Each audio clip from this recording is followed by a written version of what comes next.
Hello, everybody. Welcome to the making of a More Marriage and Family, brought to you by the More Society Incorporated. I'm Christopher McGee, the founder. Today's topic has to do with negativity. More specific, the overwhelming amount of negativity that seems to plague our society. Different churches, you sit and interact with different men, ministers and deacons and such, and we get together to have talks about just about everything. Uh, One topic in particular was about the negativity, how everything in the world around you seems to be so negative. You cut on the news, and every story is about death and mayhem and trouble, and it's like, where does all this come from? It's in magazines and people's attitudes and how people see the world. There's always a problem, always an issue. It's like you can't do anything without finding yourself engulfed with problems. Now, some guys pose that it was the devil, and that may be so from a certain perspective. Some people say, well, it's just the nature of things. I mean, you find yourself with concerns or all the things that might do you harm. That's just human nature. I asserted an idea that is commonplace for those of us members of the Moore Society in our effort to study and explore and advance as a community. We explore social studies in effort to develop a more refined African American culture. Well, we look at the pros and cons of the society in which we live, and we try to find its origin and try to understand its influences. So, quite naturally, my views fell a lot different than others. I asserted that the negativity of our world was pretty much white folk.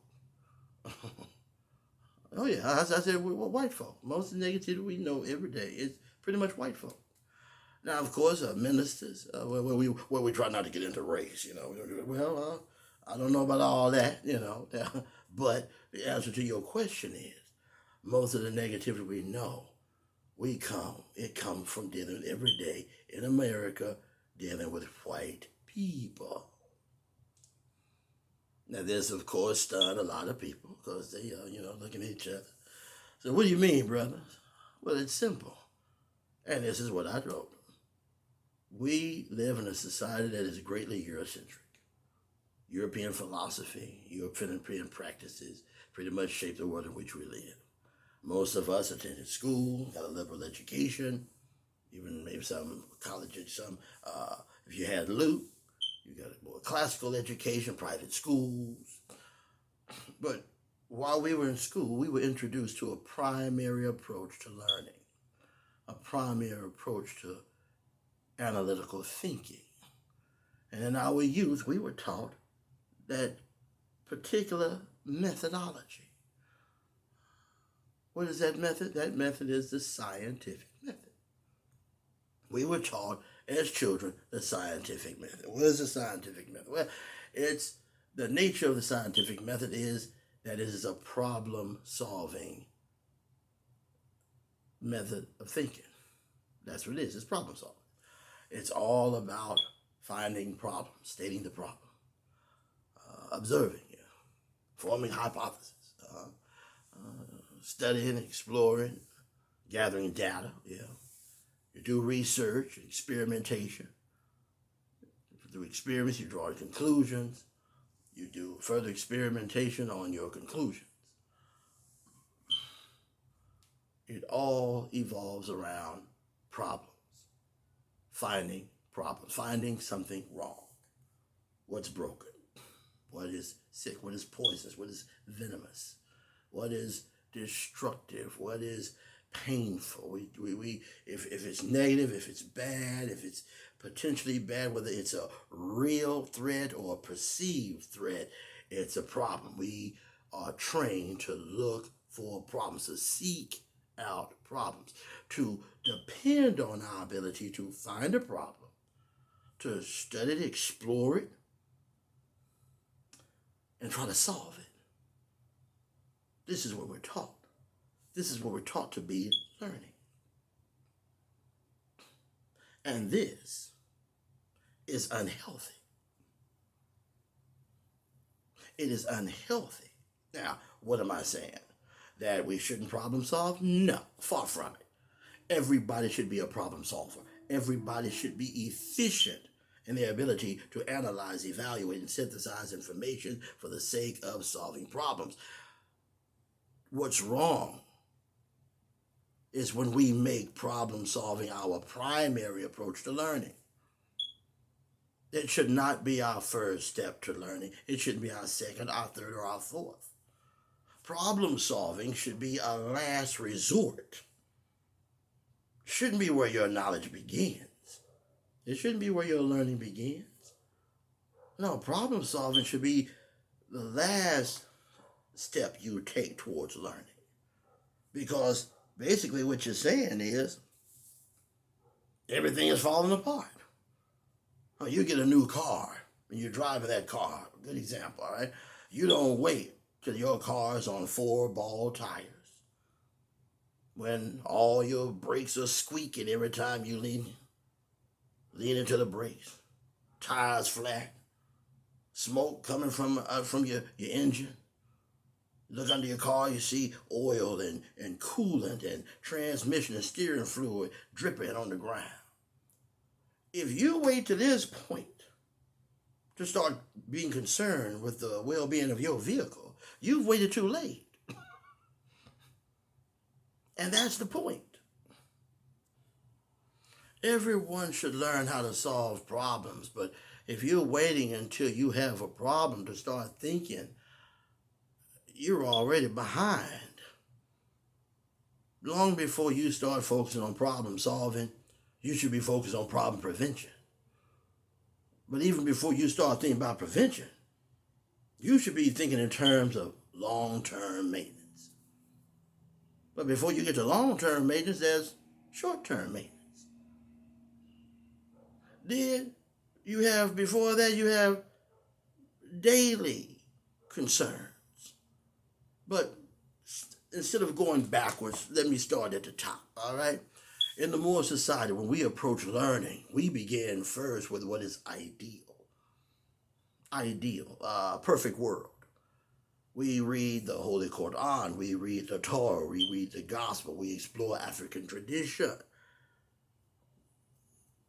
We want to learn as much as we can to try to bridge a gap between us and our Creator. We want to understand what He created in us and why. And then what follows is we look at what our parents make and birth. From there, we look at our society, biology, and all the things that go into making us who we are, how we think, how we function on a daily basis. Using the car as an example, still using the car. If we're going to function, we want to look first at the make and model of the car, how it was designed to function, how it operates. We want to understand this. The same way we want to study and explore what would be considered a healthy relationship between a man and a woman. What role and responsibilities do they have for themselves and each other? What do the two of them need to do in service to their relationship? What do the two of them need to do in service to each other? We want to look at what is ideal in a healthy, loving relationship. Get a conceptual understanding of what that means. And then we look at relationships as we learn to define them. getting away from what is ideal and looking more at the reality that we construct in pursuit of that which is ideal. Now, again, first we learn about the car, how it's designed to operate. The people who designed it know what it can do. They know what it can do and what it can't do. They knew they give you recommendations. You study, you learn how the car works. Then you learn how to drive. You learn what it means to drive and drive responsibly.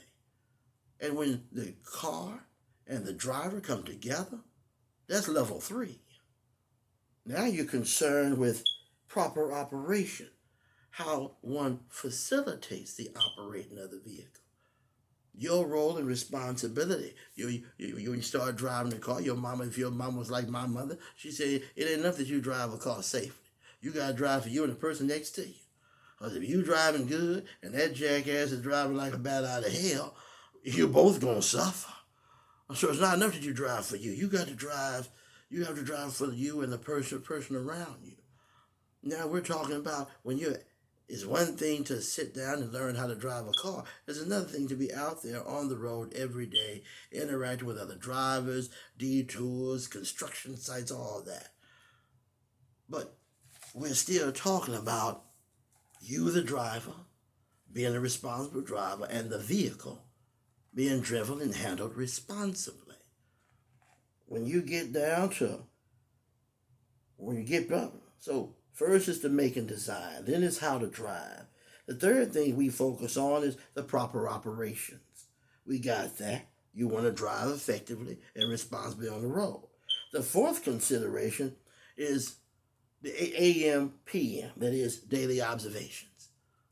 You get out there, you look at your nice car, you got it in the driveway, what do? You check your tire pressure. You make sure your lights work, your signal lights work, all that. Check your brake lights, your mirrors, and everything's in place.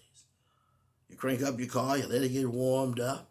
You study your dashboard, make sure that all of the gauges read that everything's a go. You make sure that your car's in operating, that is good operating order. That's a daily responsibility. Then you look yourself in the mirror. Are you sleepy? Have you been drinking? Do you have your glasses on if you need glasses to see?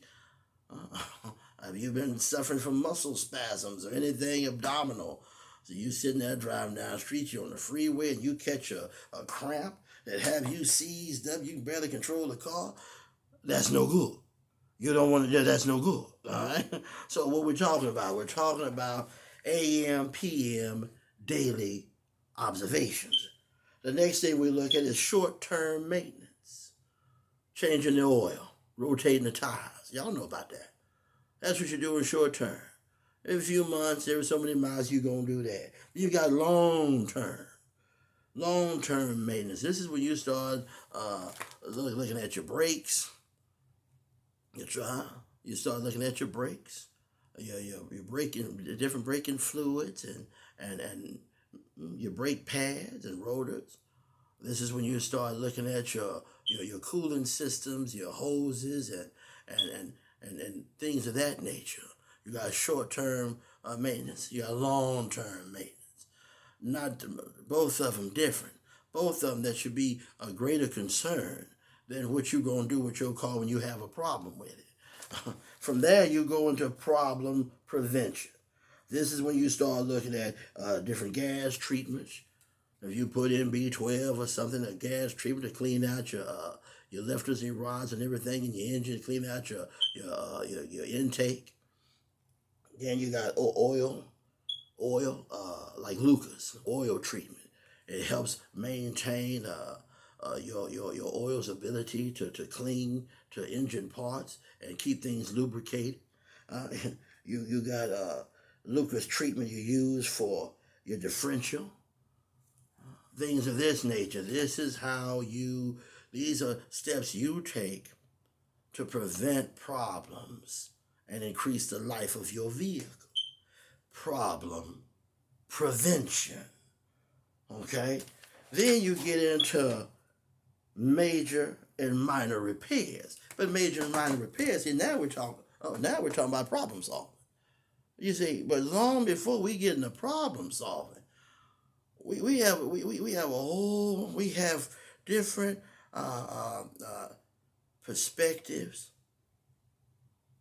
that we need to be taken in order to engage life in a healthy and positive manner. Now, what works for white folk is problem solving is their primary approach. Hey, that's their culture. That's how they get down. That's how they get down. That's them. But as for African Americans, we need to come from not a Eurocentric platform, but an Afrocentric platform. We need to be more in tune with what is ideal for our nature. It falls in line with the nature of who we are as a people. And that is why making design, how to, proper operations, daily maintenance, short-term, long-term maintenance, problem prevention should always weigh heavily in our learning long before we begin to explore solving problems. Now, I've been talking about a car. Let's talk about people. All right, and this is the making of a more marriage and family. Okay, so we talk about relationships. I've already talked about how we try to explore the wisdom of the ancients, our ancestors, our forefathers. We study biblical testimonials. We read literature and books about the old times, how people lived, how people functioned, families were built, and how we cared for each other. From slavery to westward expansion and reconstruction. We look at the generations that went through segregation, just another form of slavery in America. We look at foreign, black people foreign to the United States, people like the South Africans, and how they went through the apartheid. We look at black Americans, desegregation, integration, and ultimately multiculturalism. And what we see by studying and learning about our people is that how our people had to think, live, and function and face the challenges that were unique to our life experience. So first, we look at what is ideal. That is, perfect world as defined by men of wisdom, prophets like Muhammad and Jesus. Then we look at the how-to. The reality of what our parents have to do on a daily basis. They might have the best intention, but resources, tools, access, health, and well-being may compromise their effort to achieve that ideal status. But we live every day in pursuit of self-actualization. We live in pursuit of spiritual enlightenment. It's a pursuit. So how-to is just that. We're looking at the game plan for how we're going to live every day of our lives and try to meet the responsibilities that come with being responsible men and women. Then proper operations, our daily efforts. When you and your companion are together, an open door policy of communication, understanding the hierarchy of needs for both you as individuals as well as your relationship. It's making the connection to you as the man and your support system. That world that made you, your friends, your family, your minister, people close to you, and then that connection for your wife. Because she got family, she got friends, she got the people who made major contributions to the person she is. And it's important that even after you two come together, that you preserve that network of people that made you who you are. But this has to be organized. It has to be structured. You can't have people just doing anything they want. You and your companion, you and your wife, you have to know your role and responsibilities. Your brother-in-law, your sister-in-law, their place in your world has to be dictated. They have to know the parameters, what they can do, what they can't do. Stuff they supposed to say, stuff they're not supposed to say. Your wife knows certain things she discussed with you. That's between the two of you. She don't discuss with her mom. She don't discuss with her best friend. There's confidentiality. But these are parameters that have to be understood. How you administrate, manage, and finance your relationship, the business of marriage. And then, of course, the purpose of marriage. We look at the purpose of marriage. You look at our church, and you see the minister teaching a sermon, and you see the deacons, and you say, man, this church is about its business. No. What you see the pastor doing is the purpose of the church. The business of the church is handled by trustees. They're the ones shampooing the carpet and taking care of the church bus and paying the bills and having the choir robes dry cleaned. When you look at a hospital, you see doctors and nurses, and you say, man, there's doctors and nurses, they taking care of business. And no, they're taking care of the hospital's purpose. The business of the hospital, those are professional buyers, lawyers, public health administrators, public health managers, people who specialize and have expertise in health insurance and health care in that respect. So we see that institutions have both the business and the purpose. The institution of holy matrimony, it's an institution. And like a government, like a church, it has business, it has purpose. You and your wife got to have your home, your family, your marriage properly administrated, managed, and financed. But you also have to be defined in your purpose, your goals, your objectives, short-term and long. What role you will play in your community, in your family, in your extended family, your obligations to God, your life purpose, how you will build your life, how you will earn your money, how you will provide for your family, and the knowledge, wisdom, and understanding you will provide. Your purpose, the purpose of your relationship. Are you bringing about the fruition of God's will? Are you a building block in your community, a pillar? What is your family's motivation? What is your role as a family and your contribution to your extended family and community? Your purpose being defined in both and everybody understanding their role and responsibilities. When we talk about maintaining that vehicle, when we're talking about it's the daily observations, just like you do PM on the car. You roll out of bed in the morning, you check on your wife check on you, your heart, mind, body, and soul. Stress, strain, fear, the loss of a loved one, your life, your plans. Are you in tune? The planning, the organization, the strategies, the coordination needed to execute plans in order to advance your family, to fulfill its needs. Are you on the same page? Daily observation, eating right, exercising, taking your vitamins. Are you taking medication? How are you dealing with stress? This would be daily maintenance, short-term maintenance. Short-term maintenance.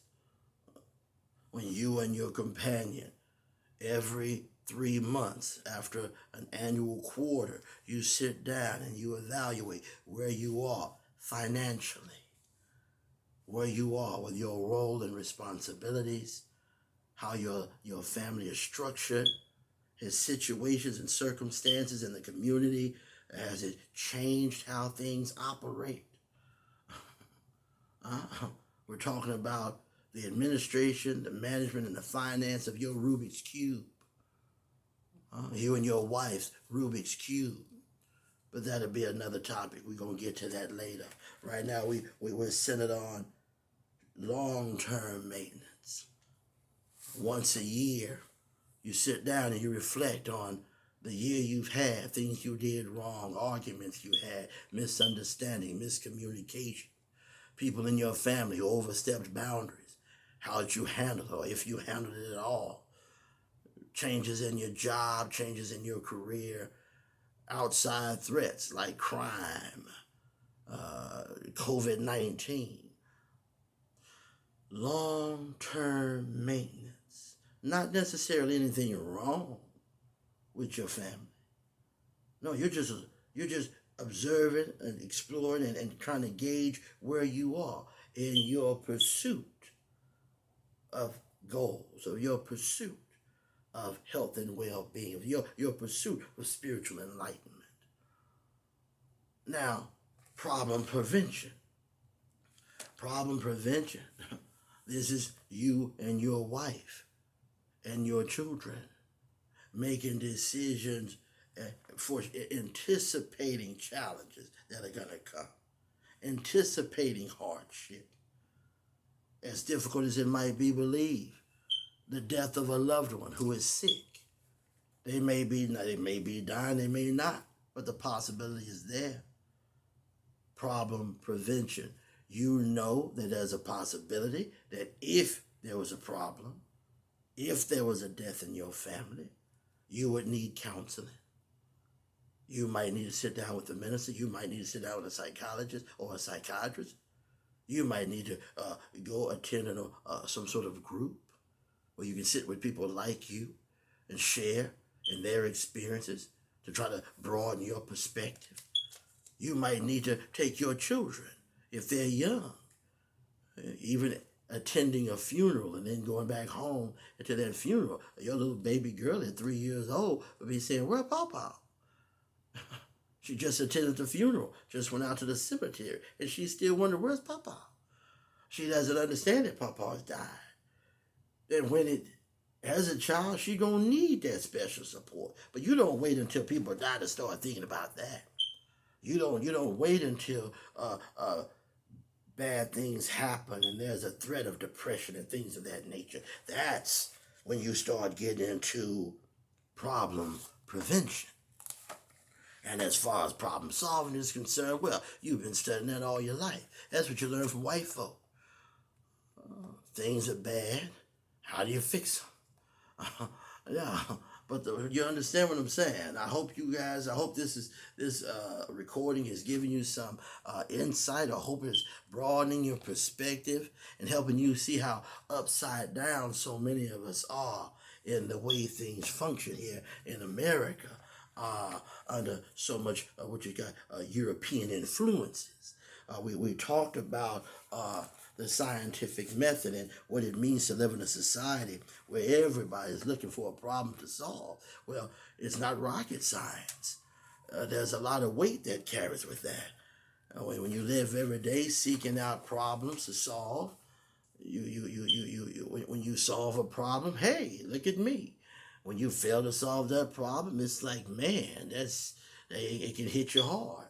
And when you start going through life and you start seeing problems on your job, problems at your house, problems at your mama's house, problems at the police station, problems with Mr. Floyd, problems in the White House, problems in Tibet, problems in South Africa, this can become overwhelming. You can hear people, "Oh, Lord, this world is coming to an end. This world is coming to an end. There's so many problems. We can't fix this world. We can't fix this world. There's too much wrong with it." And people go into depression. They become pessimists. But they don't have to be. It's not natural. You're overwhelmed with problems because you've been programmed to seek them out. And whether you do it consciously or subconsciously, it's happening. You have a girlfriend, you and your companion, y'all been together for a minute, and you think things are good when you're with her. She seems good enough, but periodically you might have your woman, and she'll come to you with one of those, do you know what your problem is?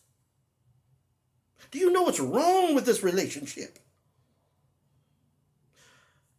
Females in relationships trying to find a problem with you, trying to find a problem with themselves, trying to find a problem with life. Females become very, very negative. And so much of that is because they haven't been taught how to think and function as a woman. They got the same programming you did. White folk, science, find a problem. We got to go get some counseling. What's wrong, baby? Last week you told me you were happy. Now we got to heal this relationship. Well, what's wrong with the relationship? I don't know, but something's wrong. Too often there is nothing wrong. There's nothing wrong with you. There's nothing wrong with her. There's nothing wrong with a relationship. What she's really saying more often than not is that she's not getting enough from the relationship. That's not a good thing. That's not a bad thing. It's a relationship thing. She has questions about what a relationship is meant to be. Idealistically. Perfect picture. What exactly is a woman supposed to do? What is a man supposed to do? God created us. What does he expect of us? On a daily, weekly, monthly, quarterly, annual basis, what are we supposed to be doing? But she doesn't know to ask that question because she's not dealing with the ideal. Make and model. My mama gave birth to me. My daddy made me. This is traditional. This is the way parents did it back then. This is the way the grandparents did it back then. Well, we live in a different day now. The world we live in expects so much more from us. To be educated. We spend a third of our life in school just to get enough education, to get a basic job that has a potential of providing some quality of life. We spend a third of our lives in getting an education for careers we never even come close to attaining.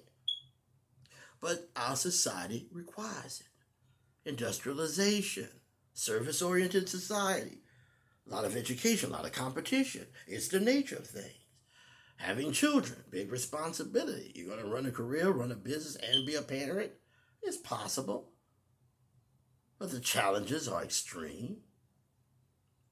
So you have a woman who, if she could get her mind right, if she can get out of that problem-solving mode of thinking, she would see that there's a need for growth, there's a need for development, there's a need for advancement, because that's the nature of life. But there's nothing wrong. Nothing's bad, nothing's broken. And don't wish for that. Because that takes us to that next level. And that's the concept is self-fulfilling prophecy. This is when a self-fulfilling prophecy. If you're in school and you're studying math and you're not good at math, you tell yourself, oh man, I'll never pass math, it's too hard. So instead of going home and studying, you go home and watch TV. Instead of taking notes in class, you're sitting there playing on your phone, TikToking or whatever. So at the end of the semester, you fail. But you didn't fail because math was hard. You failed because you didn't try. You talked yourself into failure before you even knew what was going on. Self-fulfilling prophecy, when an individual takes steps, either consciously or subconsciously, to sabotage it, to an outcome. In this case, to sabotage themselves and their grade. Relationships can be the same way. You get a female or a male, bent on looking for a problem, looking for something wrong, because they're unhappy or unfulfilled with themselves, with their relationship. They're looking for problems where they aren't, but if you look hard enough for something, you'll find it. And before you know it, you're involved with a female who, in her effort to improve her relationship, in ignorance, trying to use problem solving. She's looking for a problem to solve. Before you know it, she's created a problem. And that problem, after you work on it and you solve it, you haven't improved. You're right back where you started.